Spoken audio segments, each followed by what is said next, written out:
Welcome everyone to the Carolina Don Show from the Magnetico Creative Network. I'm Carolina Sin here with Jason the Don. This is our weekly free episode and sneak peek to the extended edition.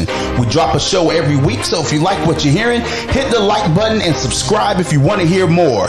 And if you really love and want to rock with us, we will drop a link to our Patreon, which will have extras once you become a part of the family, including the extended in-depth edition of this episode. So let's jump right on in and get started. Hello, everybody, and welcome to the Carolina Don Show. My name is Jason, aka the Don. We got Carolina Sin via phone. What's up, man? What's going on? Man, I'm good. I'm happy to be here. Happy to be here. We got Jen here, producer of the show. Hey, hey. Hey, hey. That's her tag. Hey, hey. And so we got Sin on the phone. The quality sounds pretty good. We're testing out this phone option that we have to do some call-in interviews and seeing what the quality sounds like. And we're a day late, so we're just letting everybody know we did record yesterday. We record on Sundays, and our goal is to publish the episode on Sunday. May not hit every platform on Sunday, but by Monday it should be up in most situations. But we did record yesterday, and yesterday's episode we tried to record the closest thing that we could to a Patreon episode. And next week's episode with the legendary Theo Lodge interview, that's going to be a type of Patreon episode. But we tried to give you the real, uncut, raw Carolina Don show, and we did a really good job of it. Maybe too good, Sam. But we got all the way in. We went all the way in. But it's part of the balance that we're working on. When we decided to do this, when I talked to Sin about doing this show, we are doing this show because we're doing something that we want to do. And it could have been real easy for us, Sin, to go into like a little niche market, right? If me and you did a show that was just music based, we're only gonna, review new music that's released. Or we did a show on Netflix shows or Netflix movies, and we just broke down shows and did it, we could have a lot more success than what we're trying to do now. Okay. So we don't want to do that. Like, we want to talk about things that interest us, sports, music, hot topics, anything that needs to be addressed. We're not boxing ourselves in. Correct. And there was a thing I saw on Facebook yesterday. A guy asked me the name of our show, and I told him, asked me what it was about. And I basically said music, sports, and anything that needs to be addressed. And his show was on things people talk about, things everybody has a take on, but nobody wants to talk about. So I'm going to check out his show. He's going to check out our show. But it was a really interesting premise that they have their show based on, because it's basically what we're doing, right? We're going to touch on the things that other people do. Everybody has a take on race, religion, politics, all this stuff. But when it comes to actually putting your thoughts and feelings and expressing yourself and putting it out there, it's something different. So that's the main reason why the Carolina Don Show is talking about the Patreon from the first episode, because we are going to, we're going to be on Patreon, not just for the money aspect of it, because we haven't even thought yet about what to charge. It's not going to be a lot, but in order to get our true feelings on things, we just want to have that structure there, because what did we talk about the first couple episodes? Cancel culture and this, that, the other, and we're going to touch on some of that today. And because of there's no such thing, Sam, as freedom of speech, right? There's a saying. That's what I hear. There's a saying. There's freedom of speech. You just have to be willing to deal with the consequences of the freedom of speech.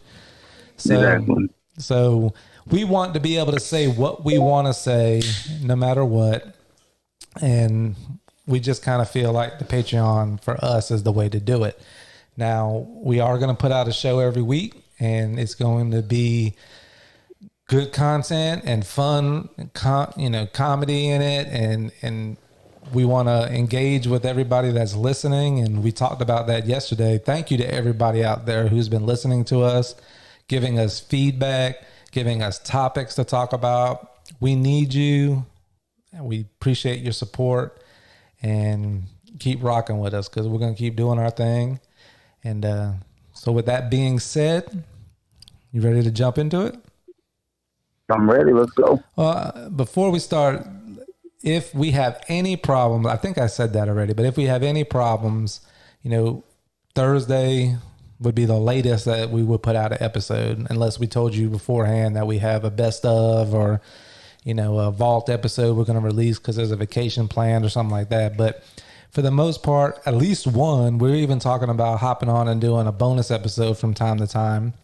But Sunday, Monday, no later than Thursday, you should see the Carolina Dawn show out there. So let's get going. Sam, you ready?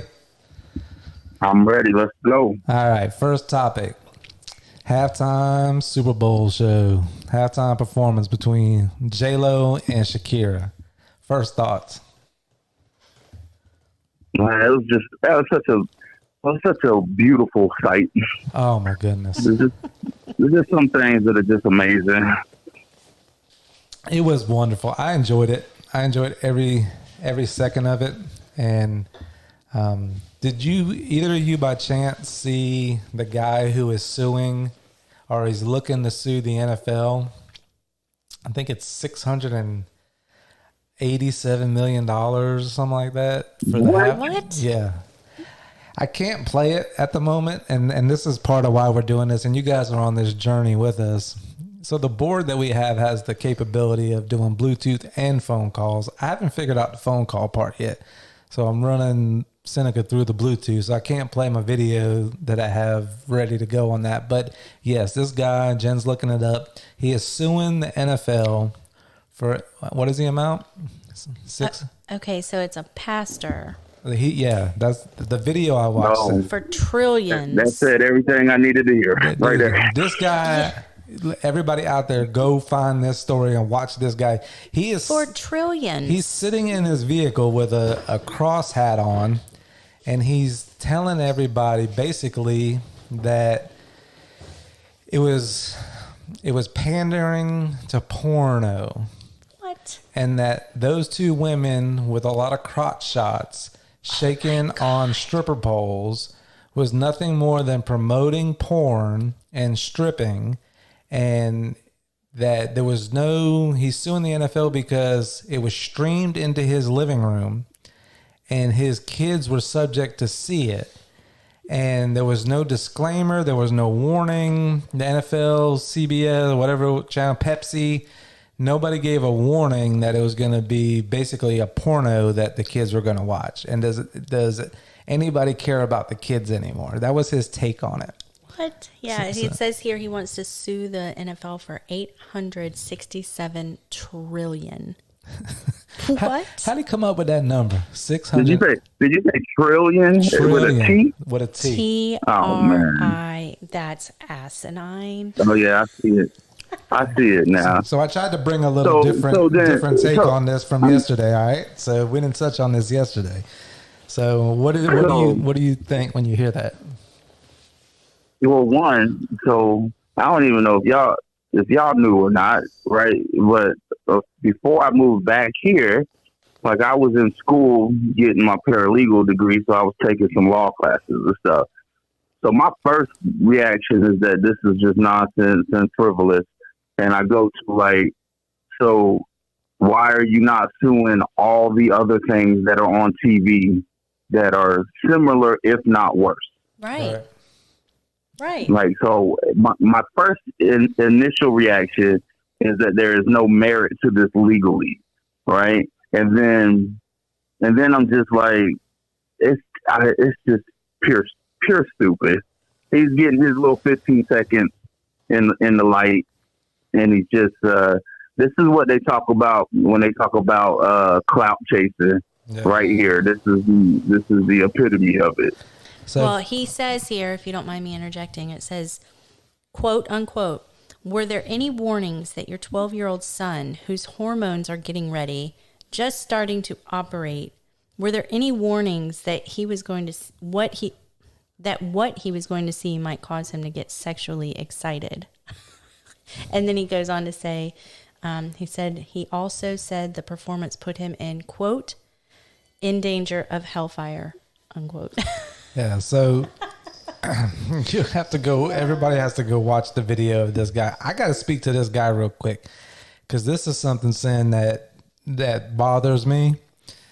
Don't you sit and do a video with the cross on your head and quote the Bible on a matter like this. He actually said in this video, if you go back and listen to it, that how can we do this to our kids? We got to protect our kids. You don't give two damns about the kids. If you gave about kids, you wouldn't be making a video about Shakira and J-Lo and their halftime performance. You would care about the kids that walk home from school in Chicago that have to carry a gun with them because it's the neighborhoods they live in.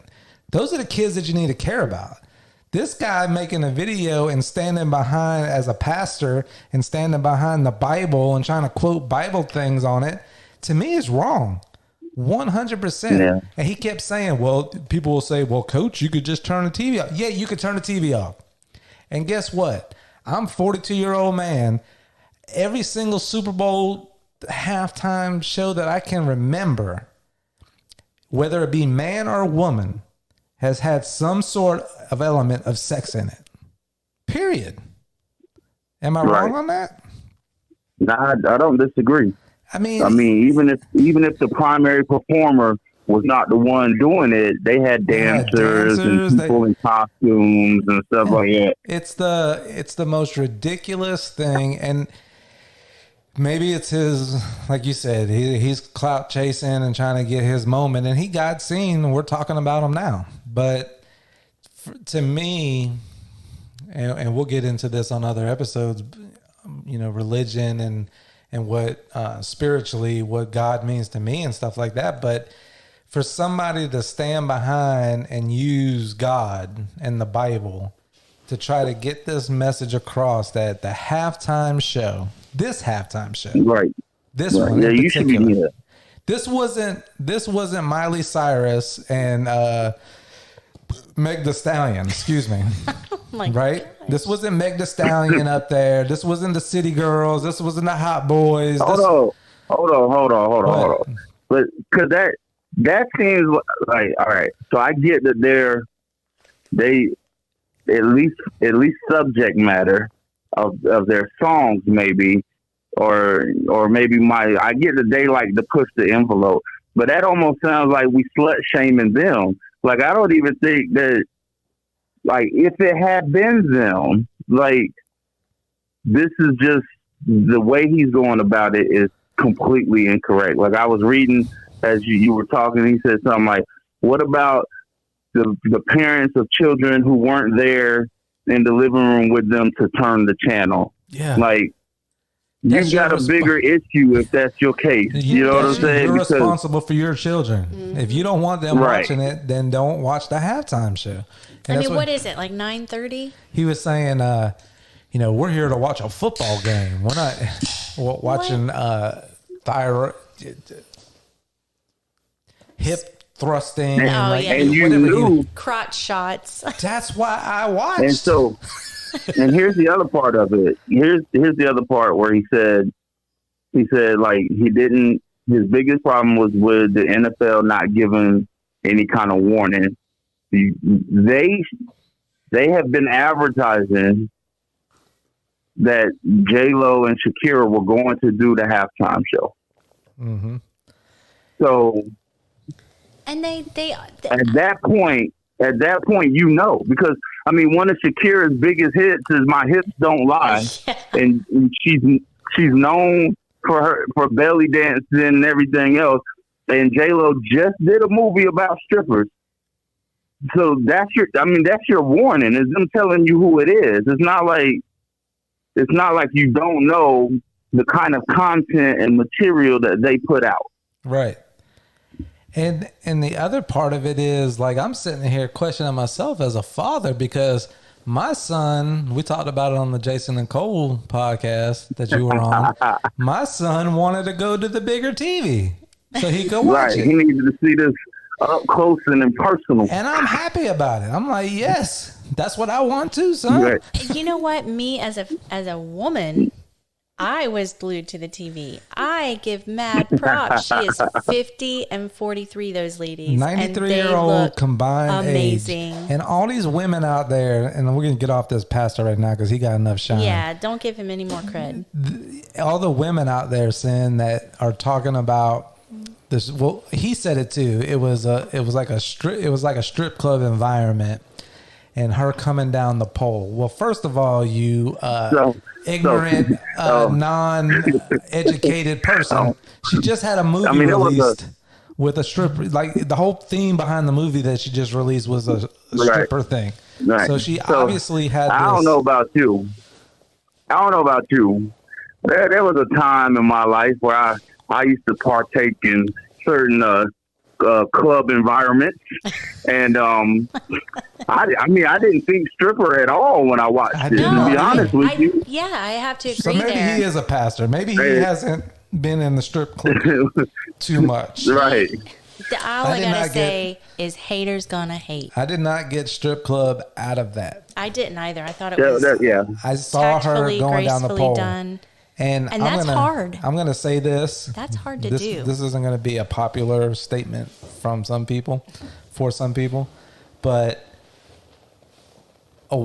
any woman that I would think if any woman was being honest, the stripper pole is a sign of like power and like sexiness, and like it's almost like not the opposite of kryptonite, the Superman. Like, would you agree, Jen? Like that pole, like her being able to come down that pole at 50 years old and hold on to that pole, and just to be able to do it at 50 years old. Listen, Right? if you caught me trying to do that up there, I'd look like I was having a seizure. Jen, when I agree. I think half the people are going to agree with you, but there's another half that is just that are just absolutely against that kind of stuff. You know what I'm saying? My biggest thing is not. Listen, the people being mad about how good they looked and that they were dancing and it was provocative. Like, I knew, part of me knew that was coming regardless. I'm gonna shake that off. But I'm gonna talk about the ignorant ass shit about, oh my God, look at why they got a Cuban flag up there. Oh, like, yeah. like, this shit had me. The people who were spazzing out because the Puerto Rican and American flag that she had, and they were calling it the Cuban flag. That was just some of the most ignorant. You just saw some real ignorant shit come out about this. Yeah. Agreed. 100% agreed. And they just kept sharing it and sharing it and sharing it without doing the research, you know? Right. I can't really speak on it too much more. I hope they do the show next year. I hope they go on tour. I'll go see them. There was a bigger message though.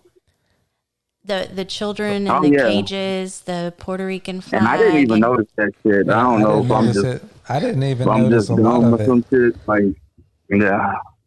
Maybe I was too mesmerized by the porno that was going on. Apparently, right. I guess so. I mean, and that's the thing. Like, if you think back to, didn't Madonna do the Super Bowl not too long ago? And she was provocatively dressed. And then Janet Jackson with the debacle of the wardrobe malfunction. Last year, the Maroon 5 guy took his shirt off. Yeah, like what the heck? Prince, even Michael Jackson thrusting the damn where he used to put his hand on his hip and doing the thrust. That's part of music and entertainment. You're going to have that, Mr. Christian Pastor. And I'm sorry. I agree that we need to be looking out for our kids, and we need to, and if you want to say that the devil came into that performance of what that's like, you're entitled to your opinion. I have no problem with that, but don't use the Bible and the cross on your head and do a video and try to say that we don't care about our kids when it's clear that you making a video and making about this, you don't really care about the kids, sir. That's my take on it. Yeah.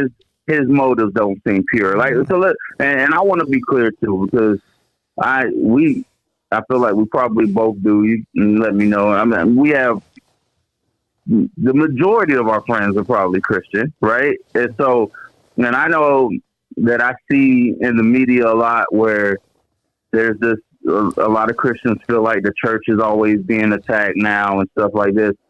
I'm not saying that if you have those, if you are a Christian and you're following those super wholesome beliefs, that show was not what that show was not what you probably want your children watching. I 1000% understand that. Like you said, I think the issue is that this would be an example of where people are like, don't try and force your beliefs down our throat, though, right? Like, because you had an option to just not watch it. You know what I'm saying? I'm not saying that morally that anybody is any more right or wrong about the show and what, depending on what you believe.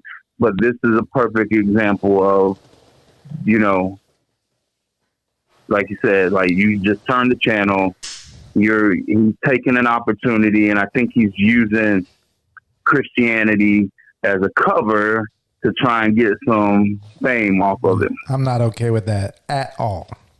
At all. But you're okay with, if they disagree with it, then they can have, you know, can their have views your opinion, you can have your view, and all that. All that. And I would have been okay with his video and his lawsuit if he wasn't wearing the hat and wanted to quote the Bible. But you're making it about a religion and trying to lump everybody that is a Christian and feels that way in with that. And I have a problem with that. Because to make a statement like, do we care about our kids anymore? We're just going to subject them to this. But it's okay to subject kids walking home from schools in bad environments where they have to carry guns to feel protected. That's okay. Right. But this, I mean, my thing is this: he got to sue every public television network, every cable network. You know what I'm saying? Because you can just turn on any channel and see that kind of stuff. So, like, why are you not suing the MTV Music Awards or whatever else? Like, you could have not been in the living room then when your kid was turning on the TV. And to be honest with you, and I'm sorry to interrupt, but their outfits were not that provocative. I mean, their butts were covered. Half of J-Lo's legs were covered. You know what I'm saying? Like, I've seen worse. Like you said on think about this. She shared the stage with her daughter. I know, that's awesome. Right? Mm-hmm. She shared the stage with her daughter. Was dope too. She's a 50-year-old woman that shared the stage as a Puerto Rican Latina, right? Shouts out to all the Latinas, because I've heard some interviews with some Latina women, and sometimes as different races and cultures and everything, you lose perspective of what that meant to Latina women. Right? My thing is this: I don't care if they were walking around half naked. That's not even the point. Like, the point is that he didn't have to watch it. Like, right. But we're talking about like let's think back to the past Super Bowl performances. Okay, predominantly white. Okay, predominantly white music. Then all of a sudden, hip hop starts to come into it. Because that's the popular thing, hip hop. That's what everybody wants, the hip hop artists. So hip hop artists start coming in. So what does the NFL do? They mix in some white people with the hip hop people and give you like a little combo show. It's great. It's good. Whatever. For Shakira, a Colombian woman, and Jennifer Lopez, a Puerto Rican woman, to share the stage. And let's be clear, before they shared the stage, everybody wanted to say, oh, there's beef between Shakira and J-Lo, and J-Lo's not happy Shakira's there. Blah, blah. Oh yeah, they always try to pit women against each other, like Nicki and Cardi. Right. What I saw was two women, pictures of like the little, the practice, the what do they call it, rehearsal. I saw them hugging each other. I saw them hug each other on the stage during the Super Bowl. I saw two powerful Latino women who were proud to be doing what they were doing and sending the message that they were sending, whether it be to Latino women, white women, black women, whatever it be. That was a woman moment. And for people to take it and make it about something that they could perceive negative to get whatever out of it is just absolutely ridiculous. That's the world we live in now, man. That's it. Like everything I talk about all the time, you can post some pictures of some puppies and some babies, right? And somebody's gonna have some shit to say, like, why are there not more black babies in there, or why is the white baby wearing this? So why are there not kittens in there? Why is it only puppies, right? Like, people gonna have shit to say about anything. Yep. Absolutely. Unfortunately, that's the world we live in, like you said, and there's not much we can do about it. And then that brings me to the next topic that was going on at the Super Bowl. So Jay-Z and Beyonce were in a luxury box with a bunch of white people. Make sure I make that clear. There's a bunch of white people in that box with Jay-Z and Beyonce. Seneca, I didn't know this until the next day. Was it even a luxury box? I thought they were just in the stands. I mean, they were definitely in a boxed area. It was overlooking the stands, so it wasn't like they were behind a glass thing. It was kind of like right, the concourse level. Maybe a more private section, maybe. Where people couldn't get at them. Well, there was a champagne glass, so. Excuse me. But the point is, after the fact, I found out that, it's a story that Jay-Z and Beyonce were sitting during the halftime show. Now, before you give your take on it, let me preface it by saying Jay-Z came out and said publicly, hey, Demi Lovato is my artist. I talked to her into doing this Super Bowl. Me and B were in work mode at the time, making sure that, the sound came on, that her mic was hot, all that, this, that, the other. That was his take. I would never do a protest and have my daughter part of it. Beyonce ain't said anything. There is speculation on both sides that Jay-Z and Beyonce were doing it to make a statement, blah, blah, blah. At the end of the day, for me, I don't care. I am American. Colin Kaepernick had the right to take a knee. He also had the right to handle whatever came from it. Right? Just like what we were talking about earlier with the freedom of speech. It's not freedom of speech. You have freedom of speech to say whatever you want to say, yes, but you got to deal with the consequences that come with what you say. You also have to deal with the consequences of your actions. Colin Kaepernick, you live in a country where you peacefully protested, you made a statement. I didn't support it in the fact because I was tired of seeing it, but I supported what he was doing and making it about police brutality, something that needed to be talked about in this country. At the end of the day, I think it was talked about. I think we're a lot further along right now today in 2020 than we were prior to Kaepernick taking the knee. Would you agree with that, Seneca? Like, as far as the NFL relations and police relations, like, we're in a better place today than we were before the protest. Absolutely. Okay. So what he did meant something. So for me, I don't care one way or the other. If that was what Kaepernick did and it sparked conversation and we're making some changes for the best and Kaepernick lost his career because of it, I don't agree with that. But if that's what it cost for 50 years from now for us, for whoever's podcasting then to be talking about a totally different situation, then I support that and I'm for it. If Jay-Z and Beyonce were sitting because they wanted to sit and protest, I don't care. I don't care. I don't care why all the other white people were sitting at the same time. I don't care why you were sitting at your house during the national anthem.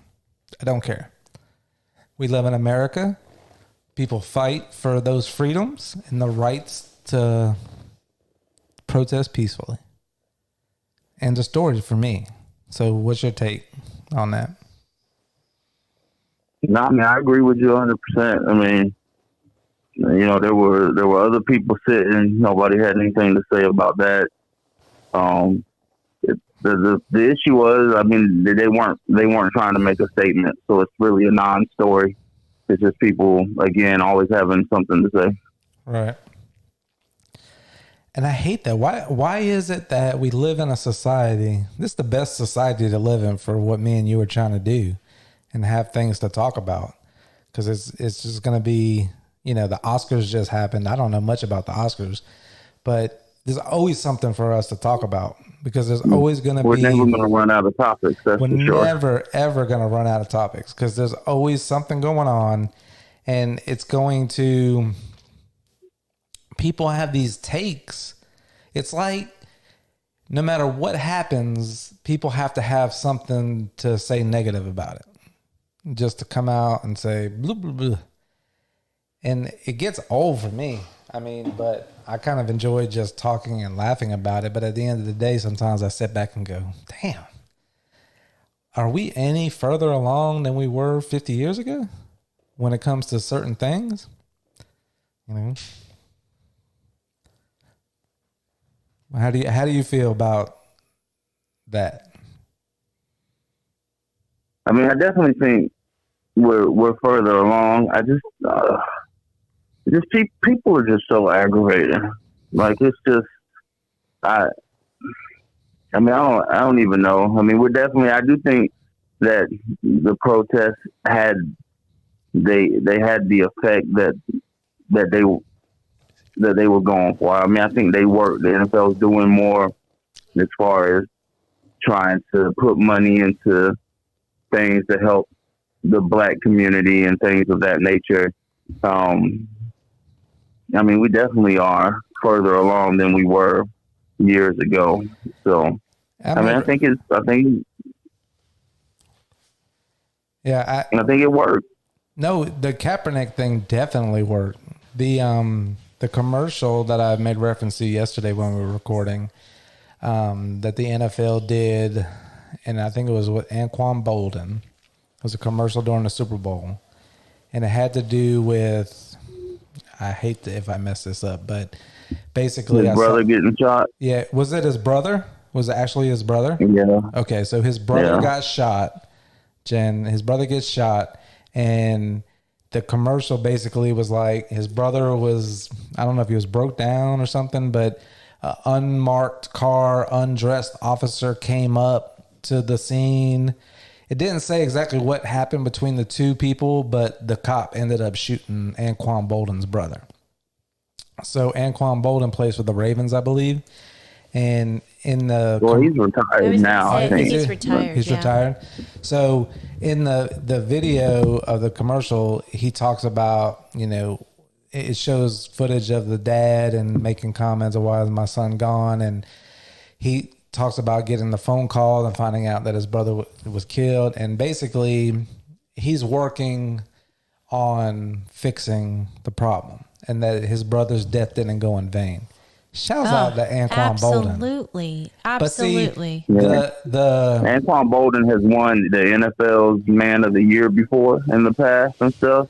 Like he is the epitome of what we should be doing to try and help men this broken in between the two sides, you know what I mean? Right. So on another Patreon episode, remind me to share with you something I wrote a couple chapters on what I thought the NFL, and this was in real time, right when the Kaepernick stuff was happening. I wrote this stuff of what I thought the NFL should do. And what I thought the NFL should do at that time was basically what I got out of the Anquan Boldin video, the commercial, right?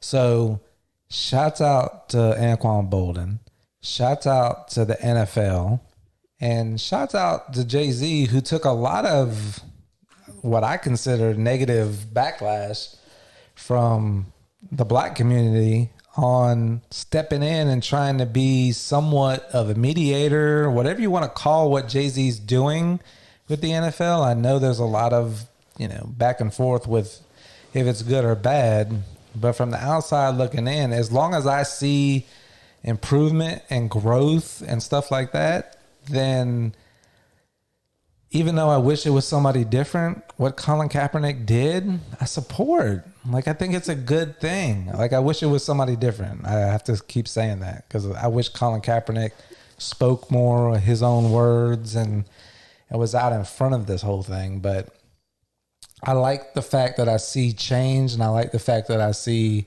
things going in a better direction.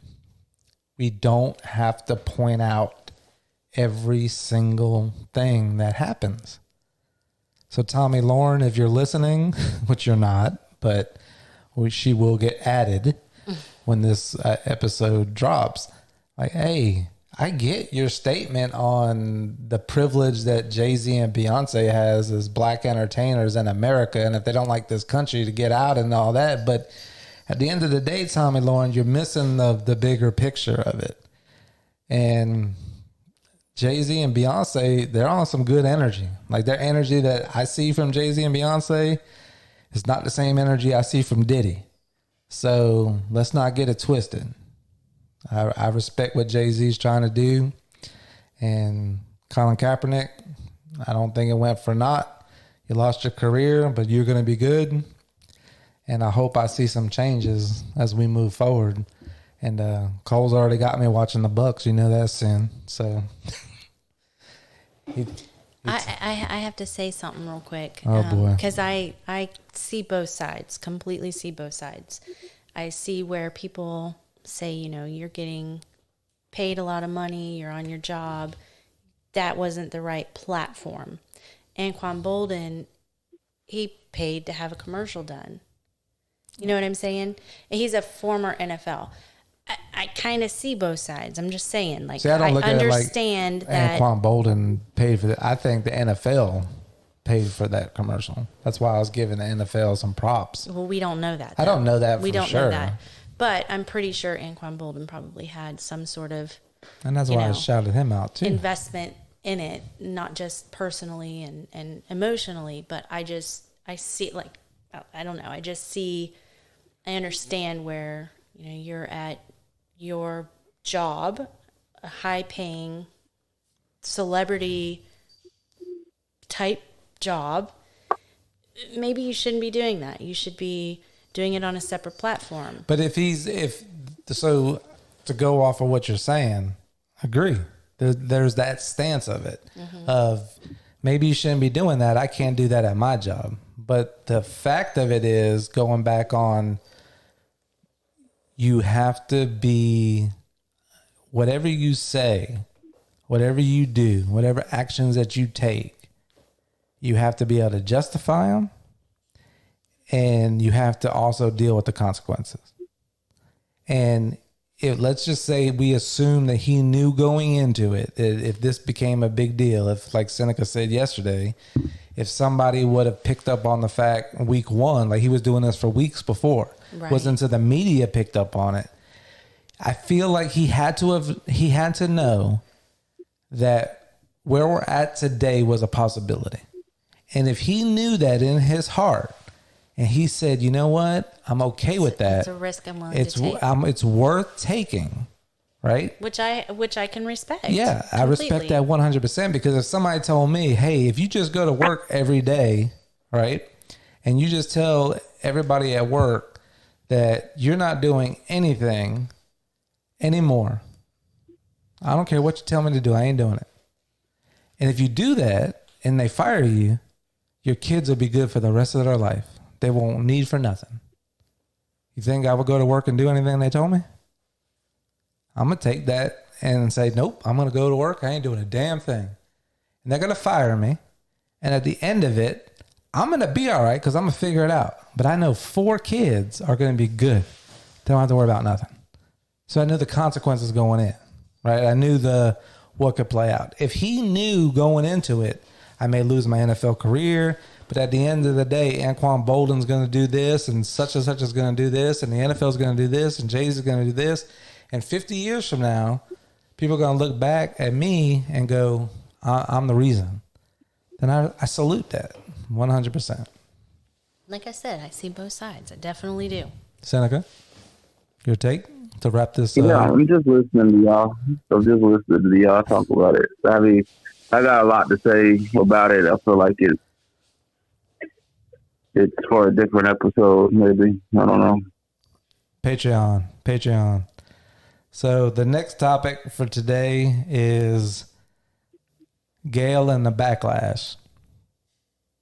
So what do you think about Gail's backlash that she's got? I mean, I think it's warranted. I think the way she did it, I think as a media person, which is, I guess that's what she is now. Like, she does interviews and things like that. I don't know too much about her background. I don't know if that's what she always did or not. I just kind of knew of her as Oprah's best friend. But as a person who's going to do an interview, I think she needed to broach the subject. I don't think she did it. I think hindsight is always 20/20. I think if she had it to do over, she would do it differently. I heard Gail since yesterday on a message that she put on her Instagram say that if she was everybody else and only heard what they heard, that she would be as upset as everybody else. Gail. Probably shouldn't have done that. To shoot Gail some bail, Gail said it to one of Kobe's friends. She knew the answer that was going to be given by one of Kobe's friends. Did she push it too far and go, well, she asked the question, should we even be talking about this? And then gave Kobe's friend the opportunity to go, no, we shouldn't be talking about this. And they kept pushing. But it was wrong. It was wrong for what Ari Shaffir did in a totally different way. 100% Ari should have never done what Ari did. I mean, the only reason, and it's not popular, like, I don't think she was wrong to bring it up because so many people are talking about it. Right. Like I said, I just think that she maybe could have went about it differently. And the way it was released and the spin was like, that's what the interview was about. Not that it was about, like, that was like 2 minutes of a 45-minute interview, and the spin was put out to cause people to feel some kind of way about it, you know? Yeah. I think she just should have went about it differently. I'm going to give my take, and then that'll be it that I'm going to say on this. But I want you to, after I give my take, to give your take. And if you want to touch on my take, that's fine. Gail should not have said what she said. We talked about it a little bit yesterday. I don't understand, and you did a good job of explaining on why black people were upset about going after her own. And I get that because Kobe's not here to defend himself. And you had all this time to go after Kobe if you wanted to. So I'm 100%. You could have sat down with Kobe and interviewed Kobe about it. Correct. So I'm 100% on board with that. I have 2 issues. Number 1 issue that I have is, and Uncle Snoop, I love you, but I got both of these off of your page, so you're going to get the brunt of it from me. You being a well, not even ex, but I mean, you represent gang culture, calling another black female whatever headed bitch that he called her and saying, "Be careful, we're gonna come for you." I don't think that's right. Like I don't support that. Gail is a journalist. She's a black female in this country, and she's gotten to where she's gotten, I think, a lot because of her friend Oprah. I don't think anybody would disagree with me on that. I don't think he said they're coming for her, did he? I think he said we're watching you. No, go back and listen. He said we're coming for you. We'll come for you. And then after that, on Snoop Dogg's page, the other issue that I have is trying to compare the situation there with Gail. So I forget the guy's name. I've seen him on the Breakfast Club before, and I don't know who he is, but he is, again, you can go find it on Snoop Dogg's Instagram page, but he's been on the Breakfast Club, somebody similar to like a Dr. Ehrman, I think it is, but I don't think it's Dr. Ehrman, and I don't even know if that's a right person, but a real person. But I've heard this individual that's on Snoop Dogg's Instagram page before on the Breakfast Club. He said that Oprah and Gail are doing nothing but being controlled by the white slave masters, and basically said, fuck you Friday, Gail, and fuck you bitch, basically. So when I hear that and him trying to compare Oprah Winfrey and her friend Gail and their bosses being the slave masters and all that for me as a white person, that rubs me the wrong way. Gail and Oprah, forget Gail, Oprah. Oprah's a GOAT. Oprah's a legend. Oprah is, to black people, to white people, Oprah is, there's nothing else to say but to call her Oprah. She's Oprah. We can't attack Oprah. And when I say we, I'm saying we as everybody. You can't attack Oprah. Oh, she ain't doing this to Harvey Weinstein. Does Harvey Weinstein give her an interview? He's on trial. Like, wait till Oprah interviews or Gail interviews Oprah to make the stance on what that she's not doing to white people, the same that she's doing to black people and trying to tear black people down.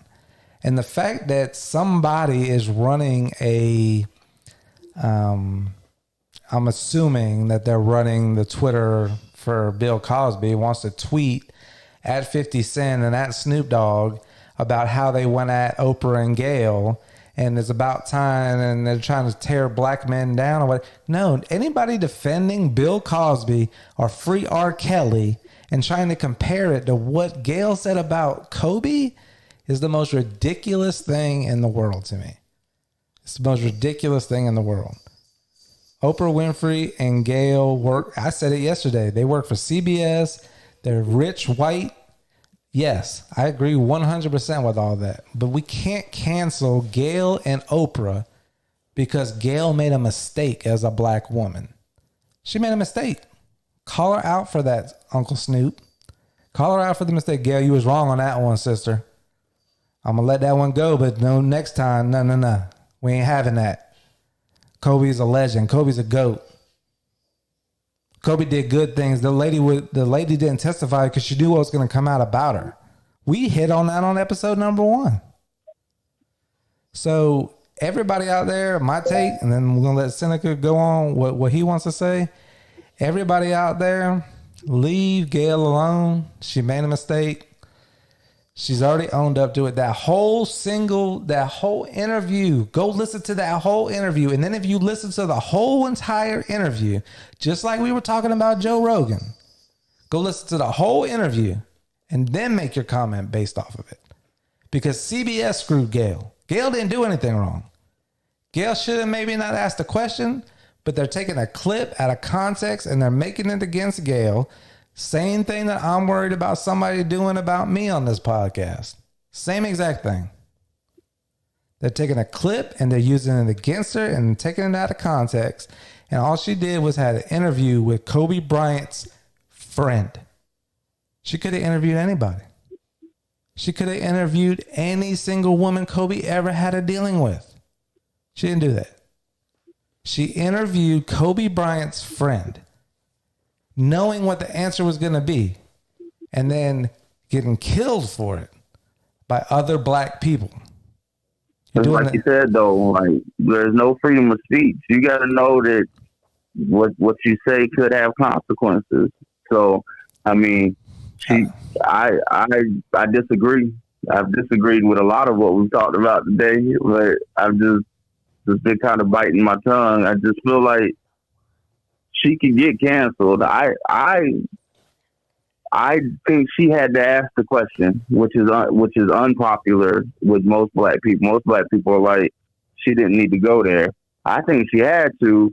I just think she needed to be prepared for the consequences that were going to come with it, because they absolutely can go after her. Like, I mean, there's a lot of people, the feeling that you have about Oprah in the black community, it's about split 50-50. There's people that absolutely don't agree with that and really believe, because she caters her demographic is not black people. Like for the Oprah show and everything like that, her demographic was like middle-aged white women or something like that. Like her demographic was not black people. So there's a lot of black people that feel like that I hate when people talk about slave masters and stuff like those people, those type of, I don't know who the person was you were talking about, but when you said that, I could see like 4 or 5 of these really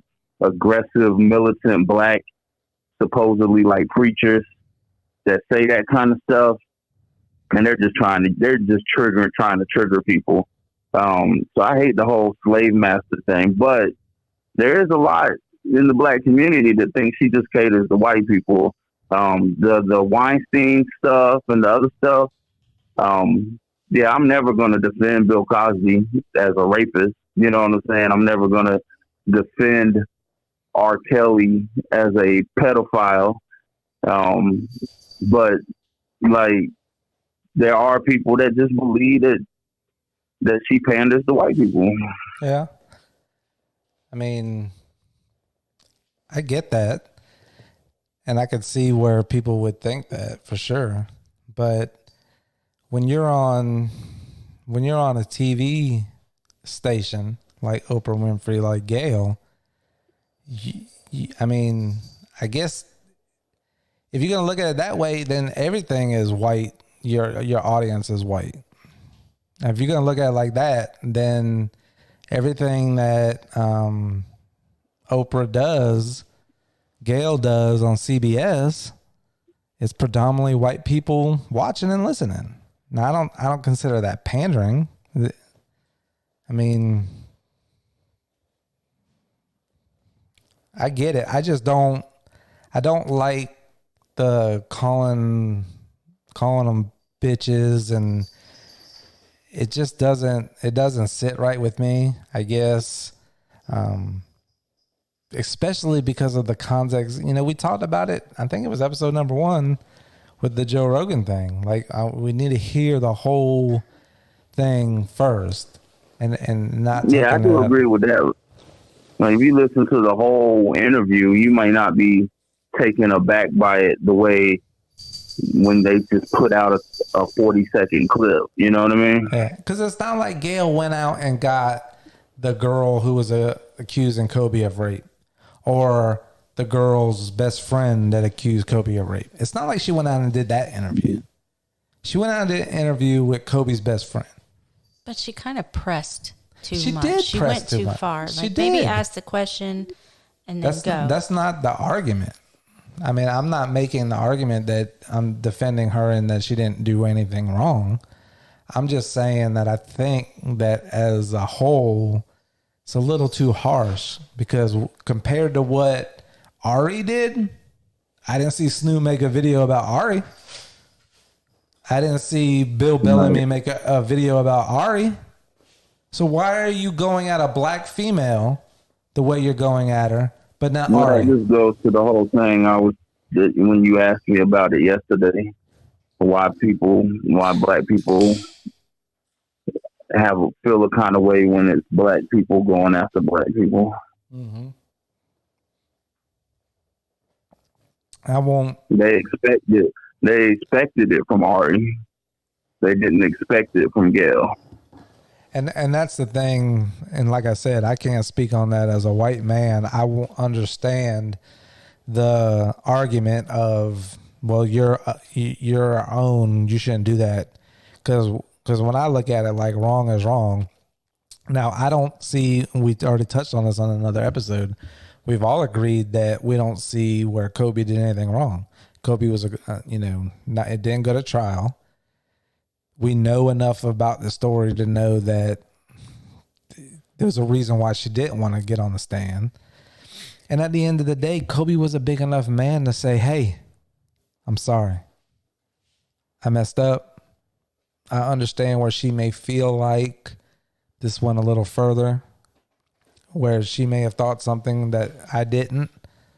I understand that. And he took care of the situation and he owned it like a true legend does, like a true GOAT does. So why it's being talked about now when he's not here any longer, that's not okay with me at all. Excuse me. But I hate the hatred that's coming towards Gail. And again, I don't put Gail in the same category as Oprah. And I understand a lot of people may feel a way about Oprah, but once you get in that money and that Oprah's not real to us. Oprah's just like every other rich person that we have no idea that can even fathom being that rich. She's just like everybody else. So then it gets into the classism thing that you were talking about, which is a major problem. But next topic. Well, no, I don't want to go on to the next topic yet because you said something, Sin, that I want you to touch on. What are you biting your tongue about? I mean, I don't know. I feel like after yesterday, like I don't know. I feel like with the race stuff, I don't want to go all the way in because I don't like on the free episode. It got uncomfortable. Yeah, I don't know. I don't want anything to go too far. Well, you have to, if you're talking, well, that's why the Patreon is important, because the Patreon, if somebody's paying to hear what we got to say, then, and that's what it's going to be. But that's where real change happens. When you don't bite your tongue. I mean, I 1000% agree, but I just don't, like I said, I don't want to compromise like the free show that we're gonna do. You know what I mean? So I'm just kind of just holding back. Don't give it away for free. I get you. All right. The next topic. Can you explain to me why Eminem was at the Oscars yesterday? I mean, I know the reason why. He didn't go to the Oscars when he won the Oscar, and this was supposed to be the whole. Oh, it was for second chance, like for Lose Yourself, right? When Lose Yourself won, and then you know how the song starts. Like if you had one opportunity or one shot, and this is supposed to be that whole. We're giving him that shot that he missed back in, 15 years ago or whatever it was. They didn't, just like with most things we talk about, they didn't express it the right way. Like, because everybody was confused as shit. So, like, what, you just dropped a new album. Why are you performing at the Oscars some 12, 15-year-old song. Yeah, I didn't know anything about it. I've read it on my Google, came across and said Eminem, everybody's shocked, and it was showing me pictures of people shocked that Eminem came out. And then I saw that he did Lose Yourself, and I'm like, why did he do Lose Yourself? Like, he's got a new album, but so that was the thing. He wasn't able to go back when it won, so he went and performed it now, basically. Right. So it was like if they had came out and been like, oh, our next performer didn't get an opportunity to perform when they won an Oscar X amount of years ago, you know, what would you do if you could have one more shot or something like that, and then went into it? It would have made a little more sense and people would have understood. Okay. But they just flung it on people and nobody had a clue why he was doing that. Well, that's something I'm going to do tonight before I go to bed. I'm going to go to YouTube and pull up the performance so I can watch it and see it in real time. But yeah, that was something that came across my timeline today. And I was like, what in the world? Yeah, Oscars? Eminem? The other thing that came across me today that I got to pick your brain on before we get out of here is the NBA All-Star selection. So did you get a chance to look at that? Who the teams were? Yeah, I watched a little bit of the draft between LeBron and Giannis and stuff, and man, Giannis drafted. So like LeBron's got Anthony Davis, Kawhi, James Harden, Damian Lillard, Ben Simmons, Russell Westbrook. Giannis drafted like all. I mean, they're all stars, but they're not the superstars. Are they all stars? Because that's. I mean, I don't know enough about like everybody you named off the West Coast. I pretty much kind of know they're all stars, but the East Coast guys, I don't know much about. And then what I heard today, them talking about. So, go ahead. No, I was just gonna say they did a draft. So like Giannis could have picked James Harden and Westbrook and all of them. Like he just didn't do it. So they could pick anybody in the league. It didn't matter if it was East Coast or West Coast? No. So the All-Stars get voted on, right? The starters, like the 5 starters from the East and West, and then if I'm correct, the league picks the reserves, and they put all those names into. So now you have the 22 names.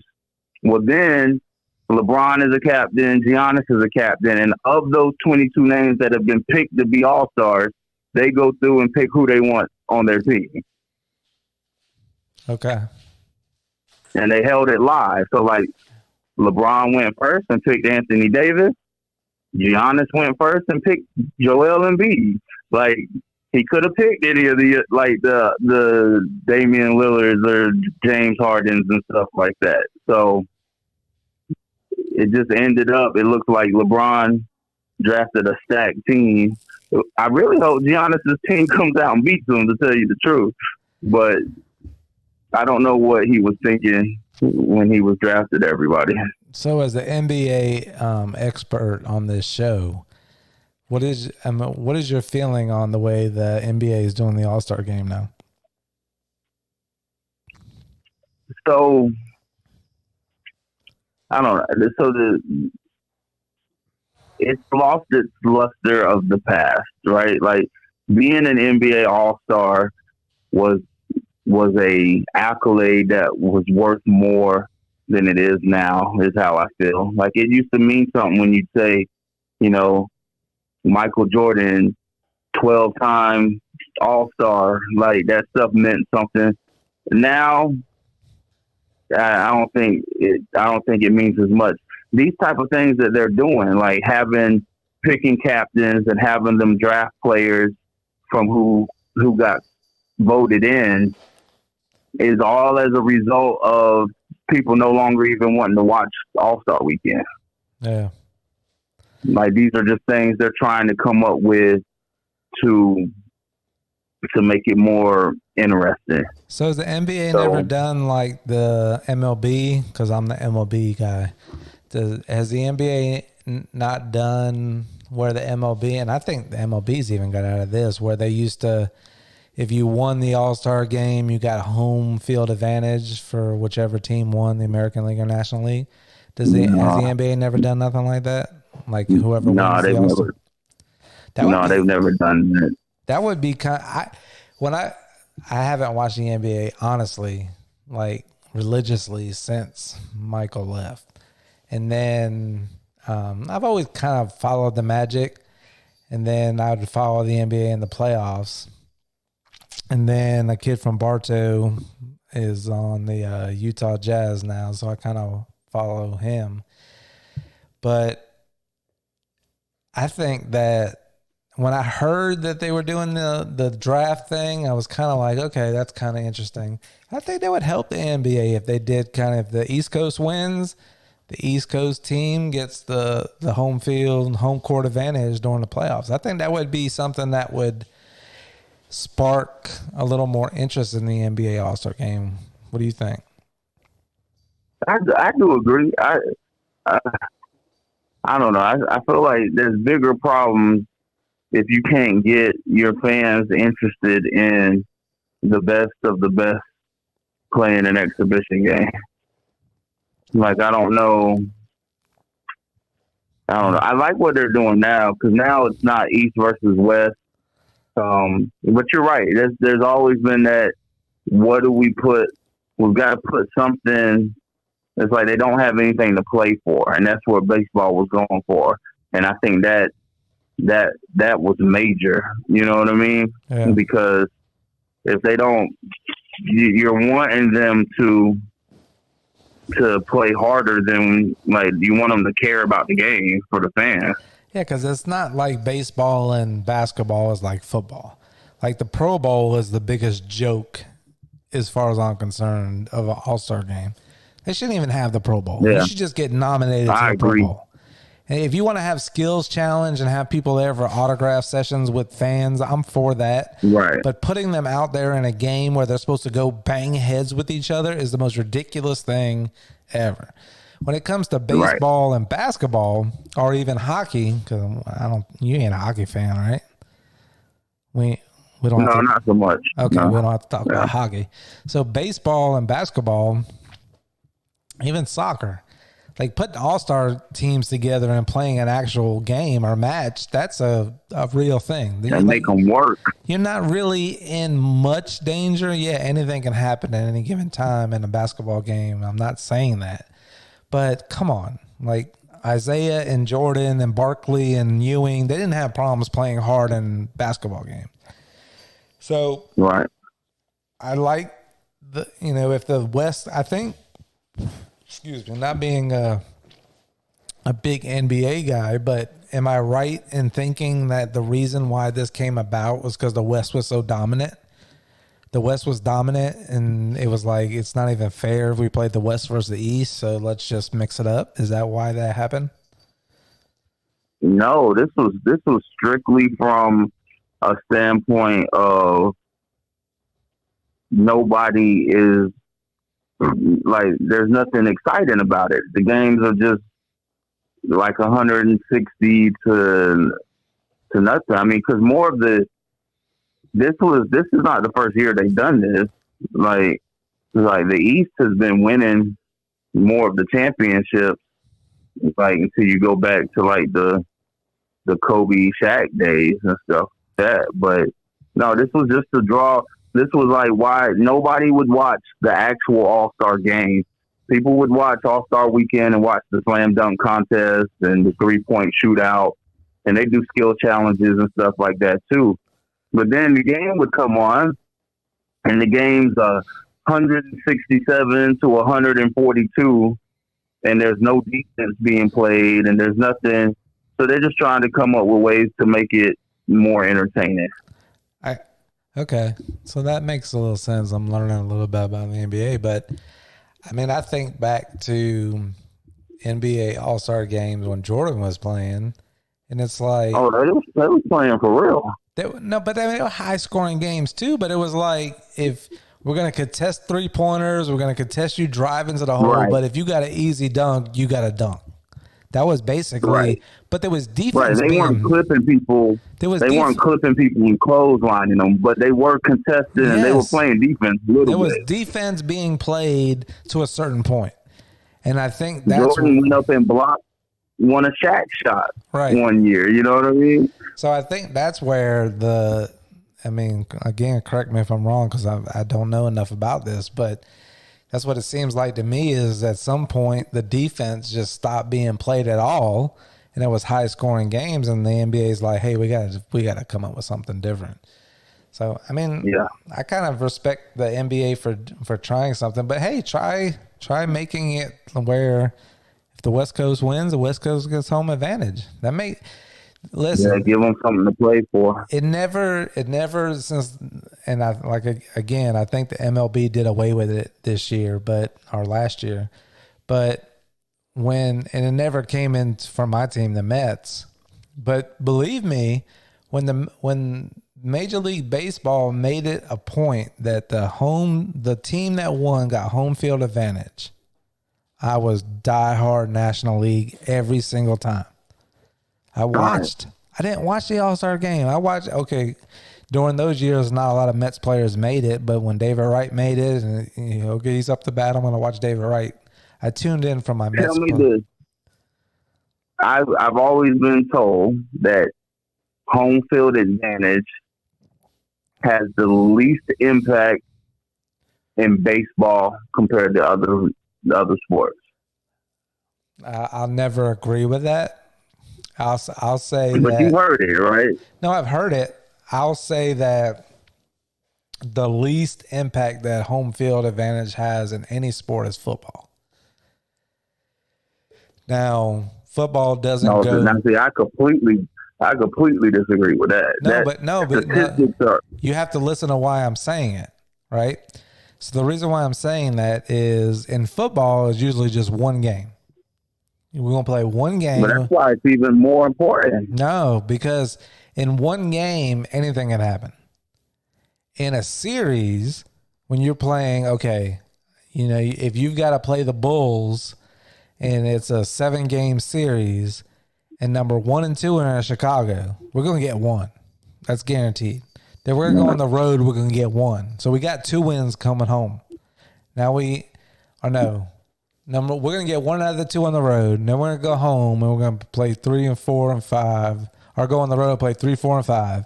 We're going to get. I get what you're talking about as far as quantity. Correct. Right. You're talking about as far as quantity. Correct. Statistics has proven that home field advantage means the most in football than it does in any other sport. Like as far as impact and importance, and because it could be argued the vice versa as well. Like if you only have one game, then that's why it's more significant to have that be a home game than a road game.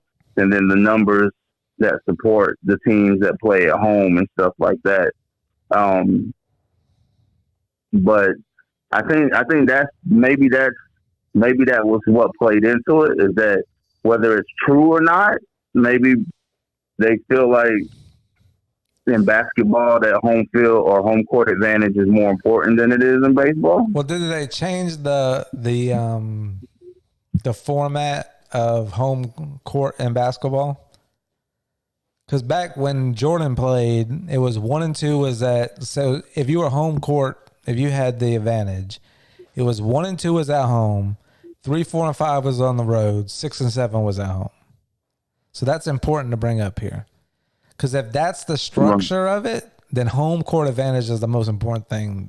It doesn't matter what the sport, as far as I'm concerned. If 6 and 7 is at home, then now if they've changed it, I think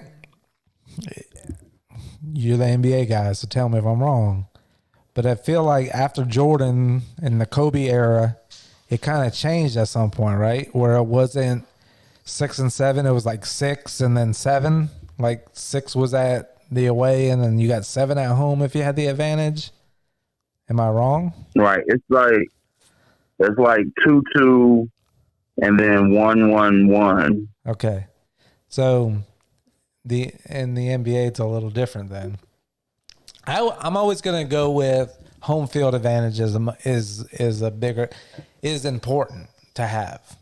It may not be the end all be all, but if the All-Star game was based off of home field advantage, I would think that if you're the fan of an Orlando Magic team and they're in the playoff hunt and you're an East Coast team, you're going to root for the East Coast in the All-Star because you want a home court advantage. And I think that makes the NBA All-Star game more important, more than two stars picking teams. And then, because I was shocked today when I heard it, everybody talking about how dominant the LeBron team was to the other team. And I'm like, now, is that how they want it? Like, is this a bigger thing? Because the people that were explaining it when I was listening to it is almost like there's no way in the world it should be this way.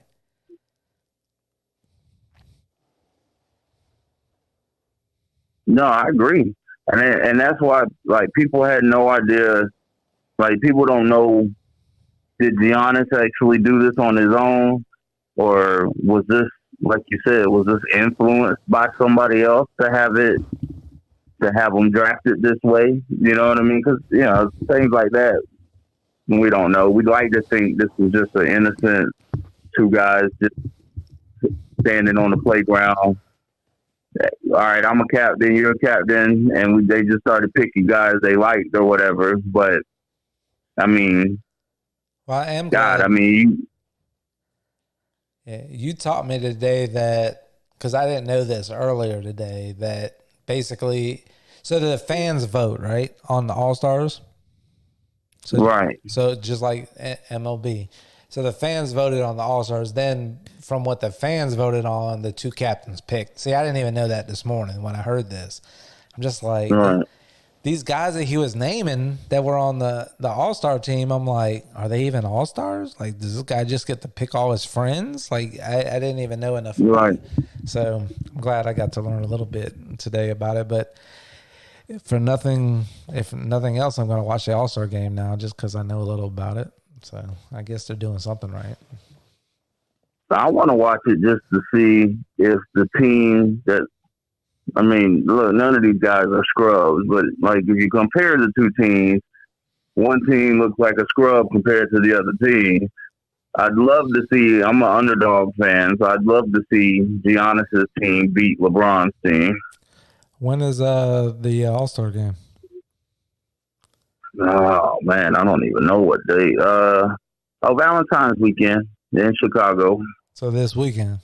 Like the 16th. Oh, yeah, it's just coming up. Theologia's interview day. All right. So maybe we'll have to touch on it. Either that episode or come out with a special episode that week and touch on the All-Star game. So anything else you want to hit on before we get out of here on this episode? Take 2 is what we're going to call it. I'm good. Episode Take 2. All right, everybody. Thank you for listening. Thank you for listening to the Carolina Don Show. I am the Don. This is Carolina Sin, producer Jen, and we'll see you next week. Peace. Right on.